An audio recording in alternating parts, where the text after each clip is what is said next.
Hi friends, welcome on Europedia, and this particular video is related to a topic for your Orissa state pollution control board, जिसमें assistant environment scientist का job निकला हुआ है। और उसमें assistant environment scientist में एक टॉपिक है इकोलॉजी, और उस इकोलॉजी के टॉपिक में एक सब टॉपिक होता है population ecology. Now population ecology is a very important topic friends, and there is a chance that some expression or some equation or some formula based question comes, because yes, there are formulas in population ecology and question can come। तो ये सारे question आपको यूरोपीडिया के इस document में मिलेंगे। मैं इस टॉपिक को पॉपुलेशन इकोलॉजी को I am covering in 2 lectures। So first lecture will be introduction to ecology and where population ecology comes, और उसके बाद second lecture will be more related to formulas, expression, details। So in population ecology friends, this term, the ecology, first we have already discussed term ecology। ecology as the name shows, ecosystem का logy of ecosystem। logy means study, research, analysis of ecosystem। and what is ecosystem? The system comprising biotic, abiotic factors and the interaction। biotic, living; abiotic, non-living। so if abiotic environment is not there, like atmosphere, lithosphere, hydrosphere, अगर ये ना हो तो biotic, plant, animal, consumer, producer, वो नहीं exist कर सकते, कोई organism नहीं exist कर सकता। and अगर biotic ना हो तो abiotic के अंदर कोई भी तरह का interaction नहीं होगा। so biotic, abiotic and energy interaction is ecology। and ecology has different categories। population ecology is one of the categories। so population ecology को हम उसमें study करते हैं, right? now let's go through this particular topic friends। this is the population ecology topic for us। so this is the ecology topic, this is your syllabus of assistant environment scientist। ये आपका syllabus है और इसी syllabus के अंदर हम ये सारे का सारा करेंगे। so in the syllabus, ecology, population ecology is one term of that। and you see this is the syllabus of ecology। ecology क्या होता है, what is ecosystem, what are the components, and then ecosystem के components, atmosphere, hydrosphere, lithosphere, ये हमने discuss किया था। all these 3 components of ecosystem, and the study of ecosystem is ecology। so wherever there is a ecology, like biology means study of the bio related organisms। so ecosystem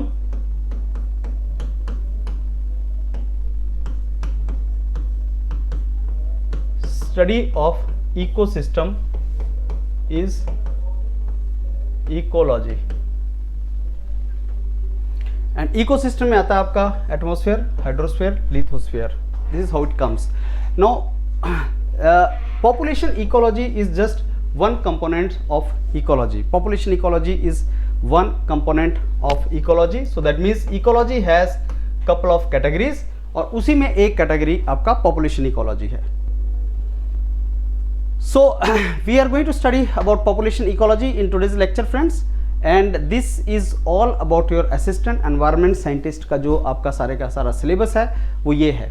so this is what we are going to study there।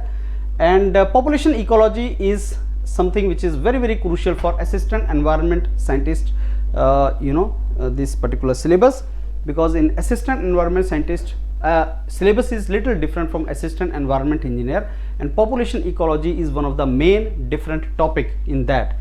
now population ecology में ecology definition, what is ecology? it is, as I told you, ecology is nothing but interaction between biotic होता है आपका living organism, and abiotic, non living, उसके बीच में interaction का study is the scientific study।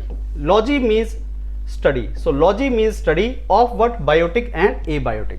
how these relationship, ये कैसे relationship आपका decide होता है और ये interaction कैसा होता है। आप जानते हैं plant, animal, plant को हम producer बोलते हैं, animals हम consumer होते हैं। so animal के अलग अलग categories हैं, primary consumer, secondary consumer, tertiary consumer, फिर उसके बाद आपके डीकम्पोजर आते हैं, वो सारे का सारा बायोटिक है। तो बायोटिक और एबायोटिक के बीच की इंटरेक्शन जब भी हो रही है, और हमने जो बायो जियो बायो साइकिल्स भी पढ़ी थी, केमिकल साइकिल्स पढ़ी थी, केमिकल जियो साइकिल्स। सो वो सारी की सारी जो हमारी साइकिल्स होती हैं जिसमें chemical components keep on moving from biotic to abiotic और इंटरेक्शन होता है सारे का सारा, उसी को हम इसमें स्टडी करते हैं सारे के सारे। तो ये इंटरेक्शन है इन सब का। So Odum which is called the father of modern ecology, उन्होंने इकोलॉजी को डिफाइन किया था is the study of structure and function of ecosystem. तो इकोसिस्टम के फंक्शन होते हैं, इकोसिस्टम का एक स्ट्रक्चर होता है, उसी इकोसिस्टम के स्ट्रक्चर और फंक्शन की स्टडी को इकोलॉजी बोलते हैं as per Odum, that is what it is. Now environment जो होता है वो सम ऑफ ऑल सराउंडिंग जो plant animal and non living factor, जो उन सब का sum total of all the study is called environment. तो इकोलॉजी के कंपोनेंट्स क्या हैं, what are the parts of ecology? Ecology के डिवीजन है आगे, और पॉपुलेशन इकोलॉजी कहां स्टैंड करती है friends, that is what you need to know. So ecology, I told you what is ecology, where it stands in ecosystem. जब ecosystem के component आएंगे तो वो इकोसिस्टम आपका हाइड्रोस्फीयर, एटमॉस्फेयर, लिथोस्फीयर, इन 3 कैटेगरी में आता है। और जो इकोलॉजी है उस इकोलॉजी के कंपोनेंट में पॉपुलेशन इकोलॉजी यहाँ पे आता है। तो ऑटेकोलॉजी एंड सिनेकोलॉजी, ये 2 कंपोनेंट हैं, और सिनेकोलॉजी का आगे कंपोनेंट पॉपुलेशन इकोलॉजी है। तो ये क्या है, ऑटे और सिनेकोलॉजी, ये क्या चीज़ है, ये आप अगर देखेंगे तो इकोलॉजी और कैसे इकोलॉजी का कंपोनेंट्स डिवीजन होते हैं अलग अलग इकोसिस्टम पे, वो है इकोलॉजी। बायोलॉजी का वो ब्रांच है जो इंटरेक्शन स्टडी करती है लिविंग ऑर्गेनिजम्स के बीच में, जैसे ये लिविंग ऑर्गेनिजम्स हैं आपके एंड एनवायरनमेंट के बीच में। तो लिविंग ऑर्गेनिजम्स को हमने बोल दिया friends biotic, this is called biotic, and non living organism that is environment is abiotic, that is called abiotic. No I told you when we talk about biotic, biotic में comes plants which are the producer, plants are producer, and then comes animals which comes consumer. But when we talk about consumer can be our primary consumer, secondary consumer, or something like that. It can be consumer, and it can be primary, secondary, tertiary consumer, and then comes decomposer also, right? So it comes decomposer. Decomposer is something जो इन सब को decompose करता है, plant को, animal को, इनको decompose करता है, that is called decomposer. So this is biotic. And when it comes to abiotic, it is solar radiation, it is water, it is air, it is atmosphere, it is soil. So biotic, abiotic, entire interaction and energy and matter, energy from solar energy and matter energy produce, solar energy comes, and then plant, as you know, there is a chemical reaction which is called photosynthesis. There is a photosynthesis, there is a chlorophyll. Chlorophyll is the pigment in the plant which actually converts solar energy plus water plus carbon dioxide into what we call food for species, which is called matter. तो ये सारे के सारा जो interaction है friends, biotic, abiotic, इन सब का interaction, वो इंटरेक्शन इकोलॉजी का पार्ट है। एंड देन इकोलॉजी के आगे कंपोनेंट्स। सो पॉपुलेशन इकोलॉजी कहाँ स्टैंड करता है वो आपको पता होना चाहिए, वहां से क्वेश्चन आएगा कि where the population ecology is. So that is what you need to know. So this is that branch of biology जो इंटरेक्शन स्टडी करती है लिविंग ऑर्गेनिज्म में और एनवायरनमेंट में, और ये एग्जामिन करती है कि ऑर्गेनिजम्स कैसे, how organisms live, grow, reproduce and influence one another. और आगे इसको 2 मेन ब्रांचेस में जो हमने बांटा, तो ऑटेकोलॉजी को डिटेल में अगर आपको पढ़ना है तो इस ऑटेकोलॉजी किस चीज पे फोकस करती है, think of autecology, think of individual organism, this is the most important thing. I am going to tell you about the hierarchy of organisms also. First comes organism, then comes population, then comes species, then come biome, and then come the biosphere. So biome and then comes biosphere. So this is how this entire thing goes. तो ऑटोकोलॉजी किस में आता है आपका, individual organisms के अंदर आता है ऑटोकोलॉजी। और इंडिविजुअल ऑर्गेनिजम्स के बाद जब हम जाते हैं तो सिनेकोलॉजी में हमारे अलग अलग ऑर्गेनिजम्स आते हैं, कॉम्बिनेशन उनका आता है, that is what we are going to study. So it is one species at a time and it studies the environment factors जो basically species को affect करते हैं, and examines the adaptation, behavior and survival, these things, because ये सारी terms आपकी organism से related हैं। तो organisms का survival, organism का behavior और organisms का सारे का सारा adaptation वो उससे related है। और जैसे कैक्टस एक डेजर्ट में कैसे सरवाइव करेगा वाटर को स्टोर करके और किस तरीके से सरवाइव करेगा, वो हम इसके अंदर पढ़ते हैं, ऑटोइकोलॉजी के अंदर पढ़ते हैं। तो एक पर्टिकुलर ऑर्गेनिज्म और उसके सर्वाइवल को is something which we are going to study in autoecology. And synecology में हम जो स्टडी करते हैं वो बेसिकली ग्रुप ऑफ ऑर्गेनिजम्स जब आपस में इकट्ठे रहते हैं और इंटरेक्ट करते हैं, उसको सिनेकोलॉजी बोलते हैं। और ये 3 लेवल पे हम उसको स्टडी करते हैं, एक पॉपुलेशन के लेवल पे, एक कम्युनिटी के लेवल पे, एक इकोसिस्टम के लेवल पे। पॉपुलेशन के लेवल पे हम सेम स्पीशीज, जब individual of the same species, जैसे मैंने आपको बताया था बहुत सी मछलियां, एक मछली को अगर मैं बोलता हूं कि वो एक मछली एक ऑर्गेनिज्म है, that is organism, one organism.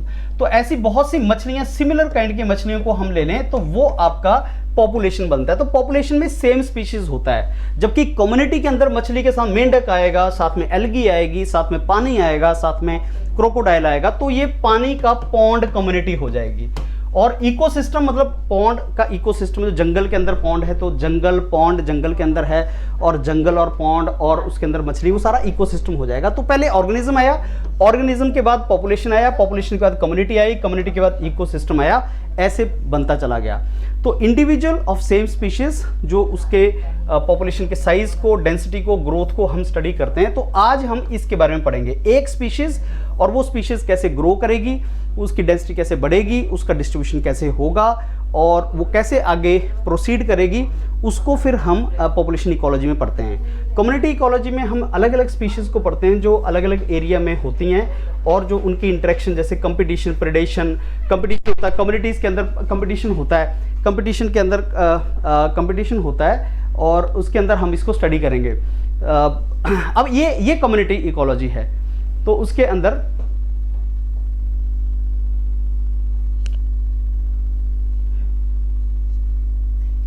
Okay, so ecosystem is entire living and non living components को जब स्टडी करते हैं, जिसमें एनर्जी फ्लो और न्यूट्रिएंट साइकिल भी होता है, that is how we study this particular entire thing. तो that is ecosystem, right. And जैसे पॉन्ड का इकोसिस्टम मैंने आपको बताया, इसमें हम पॉन्ड को पढ़ते हैं, water plant, fish and everything we study, insect, micro organism, that is called ecosystem ecology. अब हायरार्की ये होती है फ्रेंड्स, हायरार्की में इंडिविजुअल ऑर्गेनिज्म, ऑटोइकोलॉजी। इंडिविजुअल ऑर्गेनिज्म की जब हम बात करते हैं तो ऑटोइकोलॉजी आता है, और जब हम पॉपुलेशन की बात करते हैं, सेम स्पीशीज की पॉपुलेशन, तो पॉपुलेशन इकोलॉजी आता है। और जब हम अलग अलग कम्युनिटीज़ की बात करते हैं, डिफरेंट स्पीशीज आता है, तो हम कम्युनिटी इकोलॉजी की बात करते हैं। और इकोसिस्टम में हम बायोटिक और एबायोटिक, इन दोनों की बात करते हैं। तो इकोसिस्टम में, इकोसिस्टम इकोलॉजी में बायोटिक, एबायोटिक सारे के सारा आ जाता है।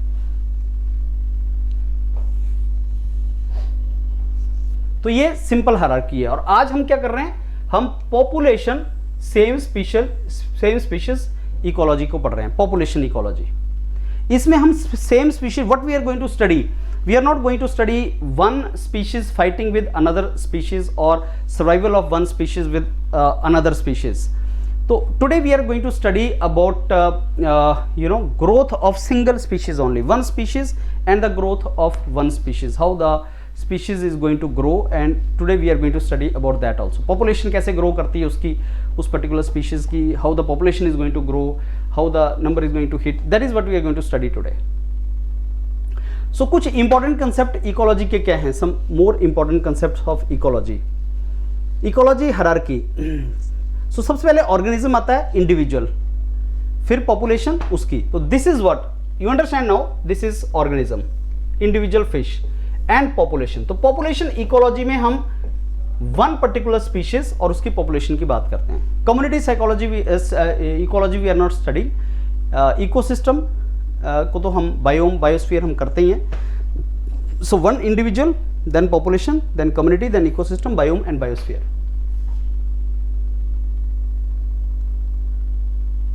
Smallest and basic unit of ecology is organism, and it includes all living organisms, single cell और मल्टी सेल, जिसका फिक्स लाइफ स्पैन होता है।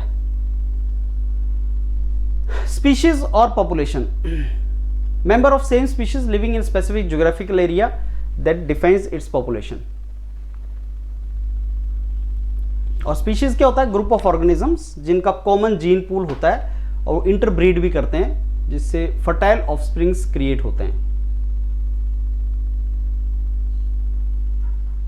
Endemic species are found in particular area, so there is endemic species, keystone species, critical link species. तो ये कुछ नाम है species के बारे में, though we are today studying about population ecology. So species और population basically are similar things, member of same species in living in specific geographical area, common gene pool होता है इनका और interbreed कर सकते हैं and they can fertile offspring. So you understand now, community में there can be frog, there can be fish, there can be crocodile, but you know that genes are different of frog, crocodile, fish. They cannot breed and create offsprings, right? So fish only will breed fish. तो वो similar jeans, similar जो jeans वाला है वो population होता है। Endemic species particular area के अंदर, जैसे कंगारू जो है वो ऑस्ट्रेलिया में मिलता है, तो पर्टिकुलर एरिया में जो मिलते हैं वो एंडेमिक स्पीशीज होते हैं। कीस्टोन स्पीशीज जो मोस्टली प्रेडेटर स्पीशीज होते हैं, जो बहुत ज़्यादा नंबर में नहीं होते हैं बट मेजर इन्फ्लुएंस होता है प्रेडेट कीस्टोन। लॉयन जो फॉरेस्ट में उसकी पॉपुलेशन ज़्यादा नहीं होती है। क्रिटिकल लिंक स्पीशीज जो दूसरों को हेल्प करते हैं, प्लांट्स के लिए pollinators, parasite, symbiotic relationship etcetera. And communities, when we talk about community, it is interacting group of various different species living in particular area. It includes plants, animal, microbes. Plant हो गए, animal हो गए, microbe हो गए, ये community में आ गए।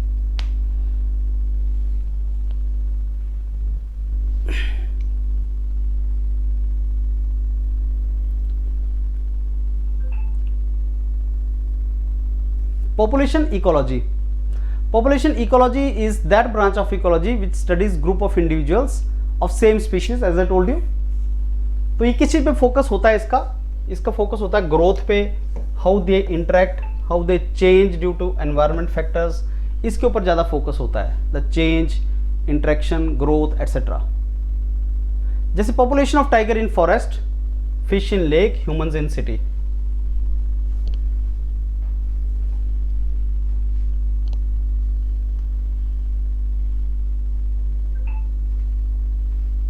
So what are the basic characteristics of a population?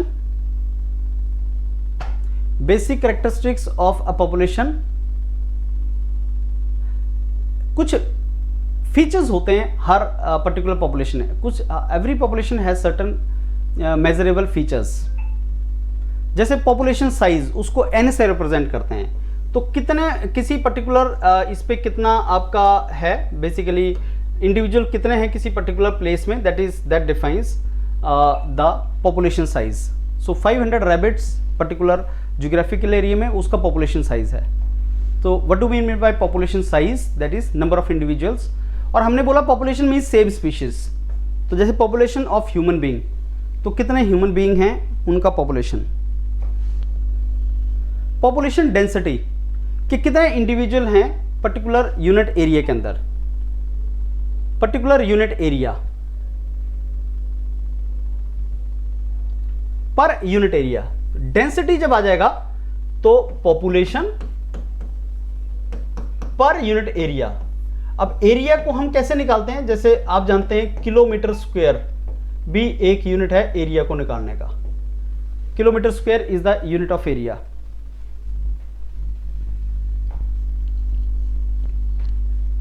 Population distribution, dispersion, तो ये कैसे किसी एरिया में इंडिविजुअल स्पेस्ड होते हैं, how the individuals are spaced in particular area. Like clumped distribution, जैसे हर्ड है of elephant. Uniform distribution, evenly spaced. Random distribution, no predictable pattern. तो clumped distribution, uniform distribution, random distribution.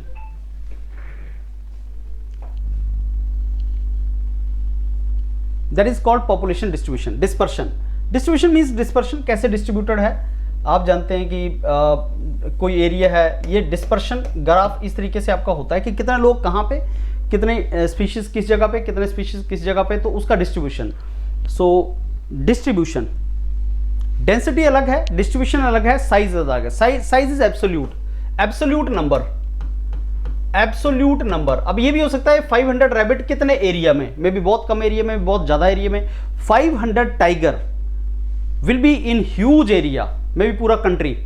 500 rabbit may be in particular area, may be 10 square kilometre के अंदर 500 rabbit. So that 500 rabbit is population size and density is per unit area, distribution is something different. अब population dynamics क्या होता है? Population size जब change होता है due to 4 main processes. Population dynamics, how population size changes. तो population size में change आता कैसे है?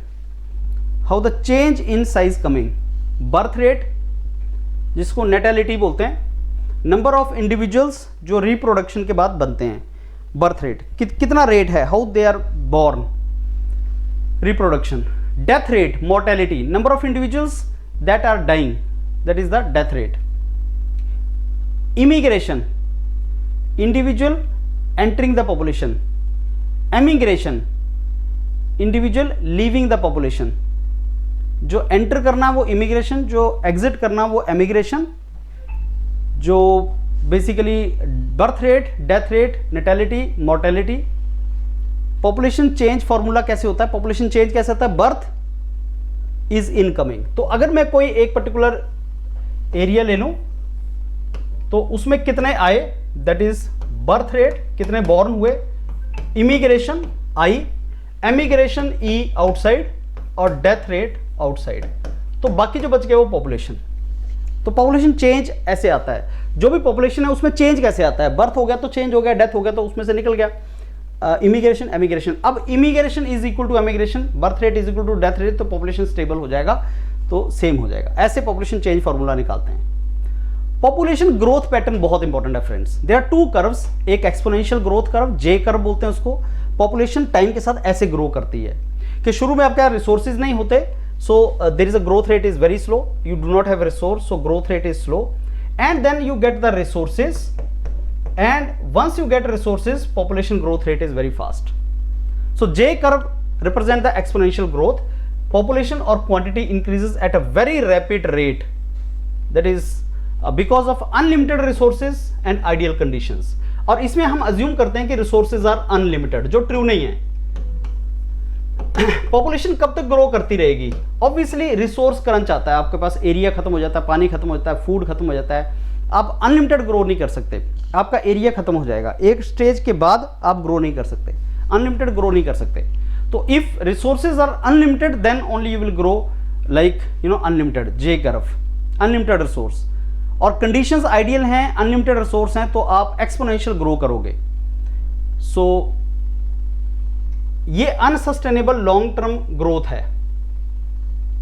जो रिसोर्सेज अगर अनलिमिटेड हैं तब ऐसा होता है, पॉपुलेशन रैपिडली इंक्रीज करती है और ये जे कर्व आपका बनता है। तो आपका जे कर्व बनेगा जब पॉपुलेशन अनलिमिटेड होगी, रिसोर्सेज अनलिमिटेड होंगे और आप बहुत ज़्यादा फास्ट एक्सपोनेंशियली आप ग्रो करोगे, तो आपके पास इस तरीके से कर्व आता है।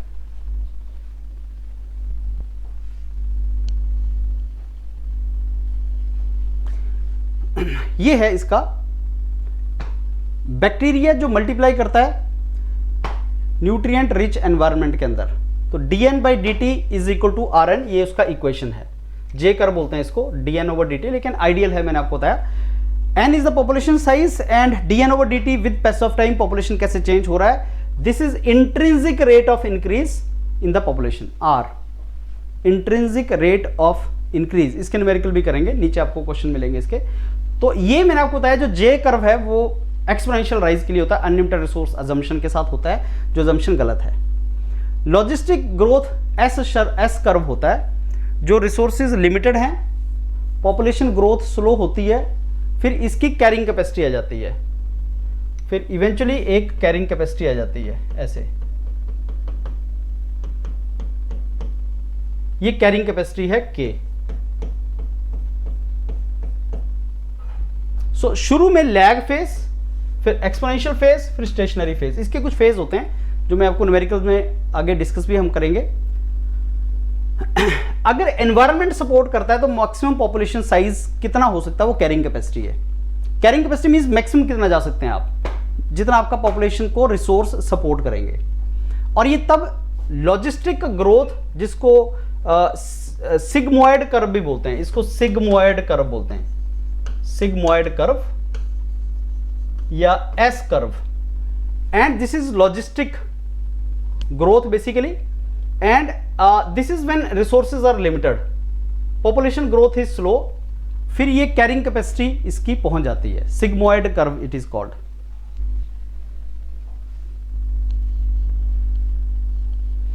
मैक्सिमम पॉपुलेशन साइज जो एनवायरनमेंट सपोर्ट कर सकता है, that is carrying capacity. This is the equation friends which you need to know. dn over dt हमने वैसे भी निकाला था rn, और यहां पे k minus N over k factor लग जाता है, k minus N over k। k population size है, k कैरिंग कैपेसिटी है कि मैक्सिमम कितना हो सकता है। Presently population is 1 lakh, maximum it can be 1.5 lakh carrying capacity. उसके बाद रिसोर्सेज की कैरिंग कैपेसिटी नहीं है, उसके बाद रिसोर्स कैरी फॉरवर्ड नहीं कर सकते, उनकी कैपेसिटी खत्म हो जाएगी, तो कैरिंग कैपेसिटी ही खत्म हो जाएगी। तो that is how it all goes, right. So carrying capacity नहीं रहेगी। तो population maximum size environment can support is this. So this is a mathematical graph, S shape बोलते हैं इसको, जो स्लो स्टार्ट होती है, फिर रैपिडली एक्सेलरेट करती है, एंड देन फिर स्लो डाउन हो जाती है as it approaches maximum limit और saturation limit.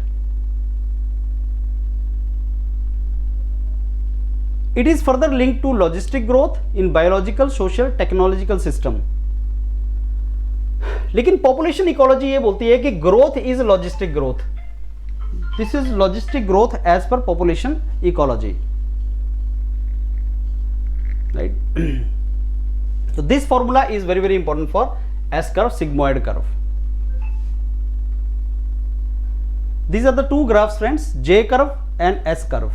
J is, as I told you, assumption that it is unlimited resources, and logistic growth or sigmoid curve is, S curve is like there is a carrying capacity. आपको जो लाल रंग की दिख रही है carrying capacity, there is no limit of this, right? So यहाँ पे S curve is a realistic because there will be capacity will hit, not beyond that, and इसमें कोई limit नहीं है, unlimited, infinite, no resource limit. Logistic growth जो है वो how population grows rapidly initially and then slows at it approach the carrying capacity of the environment. Carrying capacity K is the maximum which can, you know, sustain, environment can sustain. What is the formula is this? dN over dt is the population size per unit rate of change of population, R is intrinsic growth rate, N is the current population size, K is the carrying capacity. So in this formula there is no carrying capacity because actually carrying capacity है नहीं, there is no carrying capacity, there is an unlimited resource, right? So N present कितनी है आपकी और किस rate पे grow कर रही है, that's it. What is the rate, intrinsic growth rate and present size, that's it in J curve. But here it is K. When N will become equal to K, जब N present population size will become equal to the carrying capacity, then growth will stop, zero. Population change rate will be zero. So at N is equal to K, dN over dt will become zero. Maximum growth rate occurs when population is half the carrying capacity. This is a very very important information. When N becomes K by 2, then dN over dt is maximum. Maximum growth rate is when this becomes equal to K by 2, when N becomes equal to K by 2.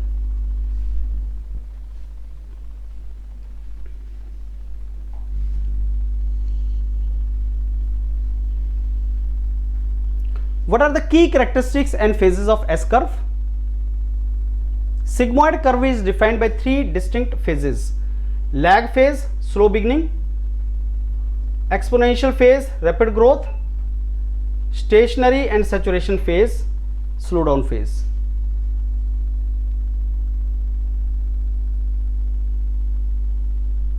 So sigmoid curve has lag phase, which is slow beginning, slow growth rate where progress is not noticeable, resources are abundant लेकिन growth is very slow. Resource हैं तो lag phase में क्या होता है, resources होते हैं बहुत से लेकिन population ने grow करना start नहीं किया होता. Like Indian population at the time of independence was not even 30 crore, लेकिन resources were there, population growth was not there. Then comes exponential, rapid growth, explosion in the population explosion, जो India में दिखा बाद में. उसके बाद आपका slow down आ जाता है, स्टेबलाइज हो जाती है पॉपुलेशन. तो ऐसे फेजेस होते हैं, lag, exponential, stationary. Next lecture में friends we are going to study about life history attribute. क्या होते हैं life history attribute? Those characteristics जो ऑर्गेनिजम्स को सर्वाइव करने में, ग्रो करने में, रिप्रोड्यूस करने में और फिट रहने में हेल्प करते हैं. These are called life history attributes. So survival, growth, reproduction, fecundity, this is something which we are going to study. And determinate, indeterminate pattern क्या होता है, and the most important we are going to study in the next lecture is Lotka-Volterra model. So what is Lotka-Volterra model and what do we mean by natality, mortality, immigration, emigration and Volterra, ये जो model है हमारा equations, इसके बारे में study करेंगे. And after these 2 lectures of population ecology, I'll be giving you the questions for practice and I'm very sure you will practice from there and you will get confident in this. Thank you.